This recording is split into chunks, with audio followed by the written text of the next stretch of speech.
में काम करना। मूल निवासी थोड़ा बता दीजिए। मूल निवासी बताना पड़ेगा सर। हाँ थोड़ा चलिए बता देते हैं।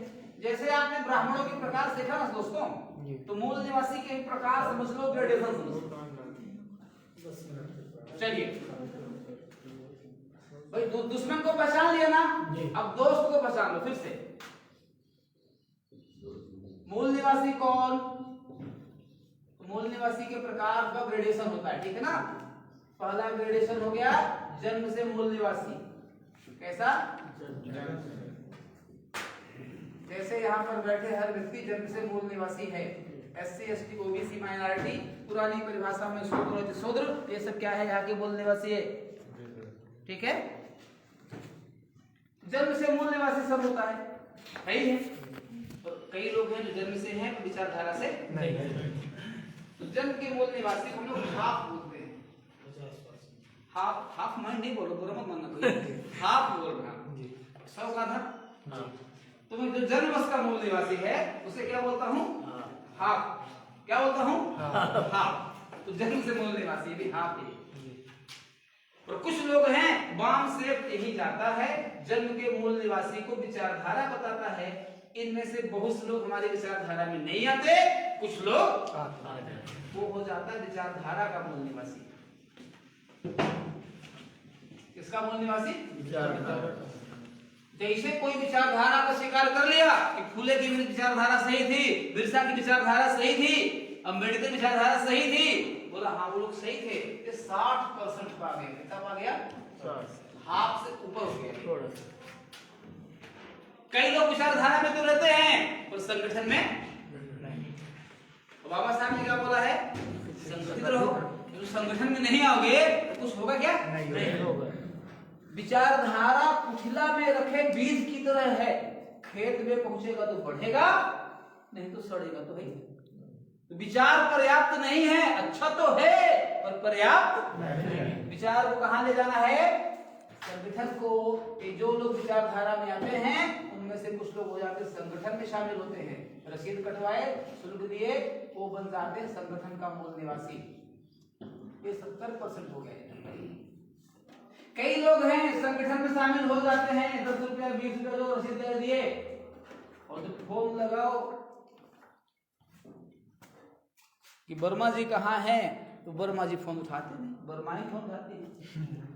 और क्या बोलती हैं? भैया नहीं जा रहे उनका, आज तो 30 देता है। नहीं, वो वर्मा कभी दिखेगा नहीं। एक बार पैसा दिया, मेहनत से दिया, तो तब से बाम से सुन लेगा मूल निवासी, घर दुबक जाएगा। अब बोलेगा बाम से वाला आएगा तो बोल देना आज तीसरा दिन है, वो नहीं है दोबारा। पर इसमें से कुछ लोग जो होते हैं वो कार्यकर्ता बनते हैं। क्या बनते हैं? कार्यकर्ता। वो होता है कार्यकर्ता मूल निवासी। कार्यकर्ता की पहचान क्या है? जो व्यक्ति संगठन के विस्तार के लिए, विचारधारा के विस्तार के लिए, महापुरुषों के सपनों के विस्तार के लिए टाइम, ट्रेजरी, टैलेंट खर्च करना शुरू कर दे, वो हो जाता है कार्यकर्ता मूल निवासी।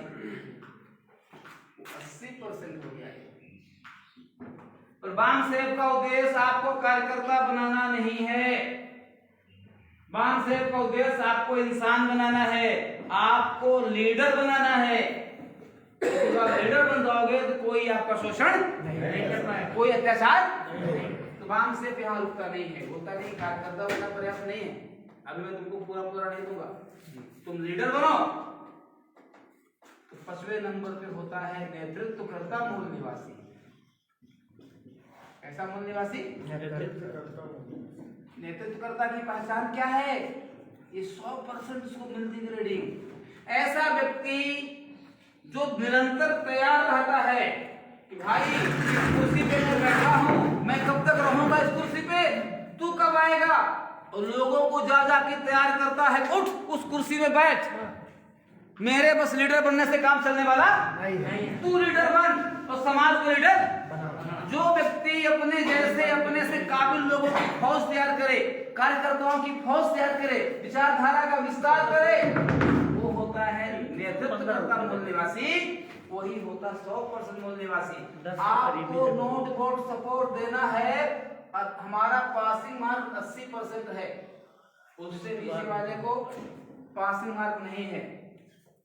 उचित तो है कि जो 100% वाला मूल निवासी उसको दो, पर कोई 80 तक पहुंच गया तो उम्मीद है कि 100% तक यही मूल निवासी है।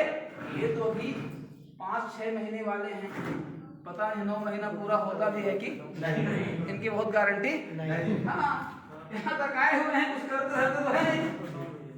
ये मूल निवासी है जो संगठन के लिए, विचारधारा के लिए, उद्देश्य के लिए टाइम, एनर्जी, टैलेंट खर्च करे, वो कार्य करता है। और जो अपने जैसे लोगों की फौज तैयार करना शुरू कर दे, वो क्या है? साथियों, मुझे उम्मीद है कि आपने ग्रेडेशन सीख लिया होगा। अब आते हैं संगठन में काम करना है, संगठन कैसा होना चाहिए। आप लोगों से क्षमा चाहूंगा, मेरी रफ्तार थोड़ा तेज है, पर मैं क्या करूं साथियों, समय ऐसा है। मीटिंग 12 बजे शुरू हो जाती ना, मीटिंग 12 से शुरू कर देते सब कवर हो जाता, मैं जब से आया मेरा क्लास शुरू हो जाता। ठीक है सर जी। आते हैं अपन संगठन के आवश्यक अंग। संगठन का मूल्यांकन करो। आप क्या करो? मूल्यांकन। आप अभी गर्मी जब आएगी तो घड़ा खरीदने जाओगे ना, 50 रुपए का घड़ा, क्या करते हो? 50 रुपए का घड़ा बहुत ठोकते पीटते हो, खराब तो नहीं है। अपनी जमा पूंजी, जिंदगी भर का विश्वास सब संगठन में देते हो, और कभी टेस्ट उसको संगठन का टेस्ट करो। क्या करो? टेस्ट करो, परीक्षा लो उसकी। संगठन में चीजें हैं कि पहली चीज है संगठन का उद्देश्य चेक करो। जय भीम बोलना पर्याप्त नहीं है, बोलो तुम्हारे संगठन का उद्देश्य क्या है? कि प्रमोशन कराना। अरे गुलाम का प्रमोशन हो जाएगा तो क्या बनेगा? वो छोटा गुलाम है, बड़ा का प्रमोशन हो गया तो क्या बना? वो बड़ा गुलाम बना। क्या उखड़ेगा इससे? गुलामी तो बनोगे ना। चूहों की रेस में दौड़ोगे, क्या तुम फर्स्ट पे आ जाओ, क्या रहोगे? तो संगठन में पहली चीज है उद्देश्य चेक करो। उसका उद्देश्य क्या है? बामसेब का उद्देश्य व्यवस्था परिवर्तन है। इस विषमतावादी व्यवस्था को बदल के पुरखों की समतावादी व्यवस्था को लाना है। आपको शासक और हमारा कोई उद्देश्य। दूसरा, विचारधारा। हर संगठन के कुछ पुरुष होते हैं, महापुरुष होते हैं, ध्येय वाक्य होते हैं। संगठन से पूछो कि तुम किस विचारधारा पे काम कर रहे हो। जैसे कोई गोडसे विचारधारा पे काम करता है, करता ना, तो तुम्हारी विचारधारा क्या है भाई? बताओ। विचारधारा चेक करो उसकी। तुम्हारा महापुरुष कौन? क्या तुम महापुरुष के विचारधारा पे चल रहे हो? बिरसा मुंडा की फोटो लटकाने से काम नहीं चलेगा। बाबा साहब को माला पहनाने से काम, जो बाबा साहब ने कहा तुम वो कर रहे हो कि? विचारधारा चेक करो। अगर ये दो चीजें हैं तो संगठन का नेचर चेक करो। क्या चेक करो? संगठन का मैं आपको सिद्धांत बता देता हूं। यहाँ पे उद्देश्य और विचारधारा के बाद अब संगठन का नेचर चेक करो। संगठन में आवश्यक अंग कर देते हैं। जिस संगठन में सारी चीजें हों उस पे काम करो। एसेंशियल फीचर कहो इसको, संगठन के आवश्यक अंग। पहला, संगठन कैसा होना चाहिए? अगर समस्या छोटी है तो समाधान छोटा चलेगा, समस्या बड़ी है तो बड़ा। तुमको रास्ते से एक छोटा सा 5 किलो का वजन हटाना है, क्या क्रेन चाहिए? क्या नहीं। और 10 टन का पेड़ बड़ा है तो क्रेन। तो समस्या हमारी छोटी है कि बड़ी? किसी गांव विशेष की, पूरे देश की है? पूरे देश की है। समस्या बड़ी है तो पहली लक्षण है राष्ट्रव्यापी संगठन। कैसा संगठन? राष्ट्रव्यापी। गली मोहल्ले का संगठन तुम्हारी समस्या का समाधान नहीं कर सकते। ऐसा संगठन जो पूरे राष्ट्र पे चलता हो। दूसरा, समावेशी। समस्या किसकी है? किसी एक जात की है कि हमारे पूरे मूल निवासी समाज की है? पूरे मूल निवासी। संगठन ऐसा होना चाहिए कि मूल निवासी समाज की सभी जातियों का समावेश हो। जाति का संगठन, वर्गों का संगठन समाधान करने वाला नहीं है। समावेशी SC ST OBC माइनॉरिटी सबका समावेश होगा तभी संगठन न्याय कर सकता है। तीसरा है लोकतांत्रिक। लोकतांत्रिक होना चाहिए संगठन। कैसा? लोकतंत्र में दो बहुत महत्वपूर्ण फीचर होते हैं। कोई किसी को अधिकार देता नहीं है, अधिकार उस पद में अंतर्निहित होते हैं।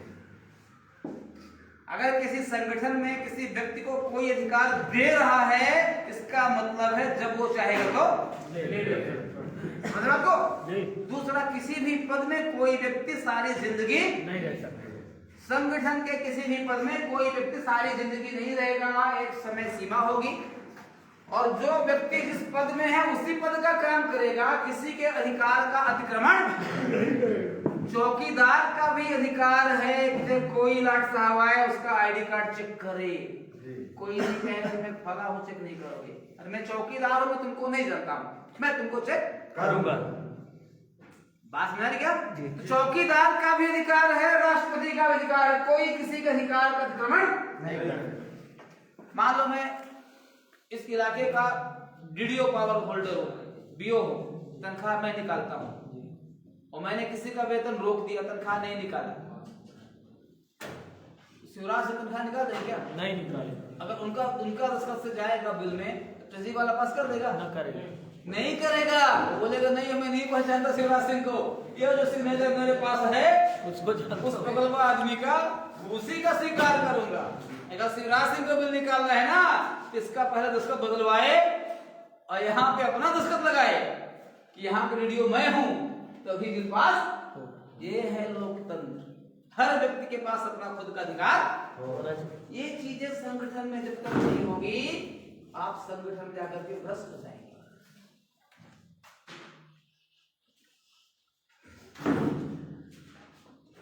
छूट रखे संविधानवादी। हाँ, वो लोकतंत्र तीन पर्याप्त, ये तीन बेसिक फीचर हैं। जिन संगठनों में चीजें रहेंगी वो संगठन आपके साथ, आपके पीढ़ियों के साथ, इस देश के साथ, मूल निवासियों के साथ न्याय कर पाएगा, उनका हक अधिकार दिला पाएगा। और जिन संगठनों में चीजें नहीं रहेगी वो कभी भी आपको न्याय, आपका अधिकार नहीं दिला पाएगा। साथियों, बातें बहुत ही करने की, लेकिन अब अपन ज्यादा बातें नहीं कर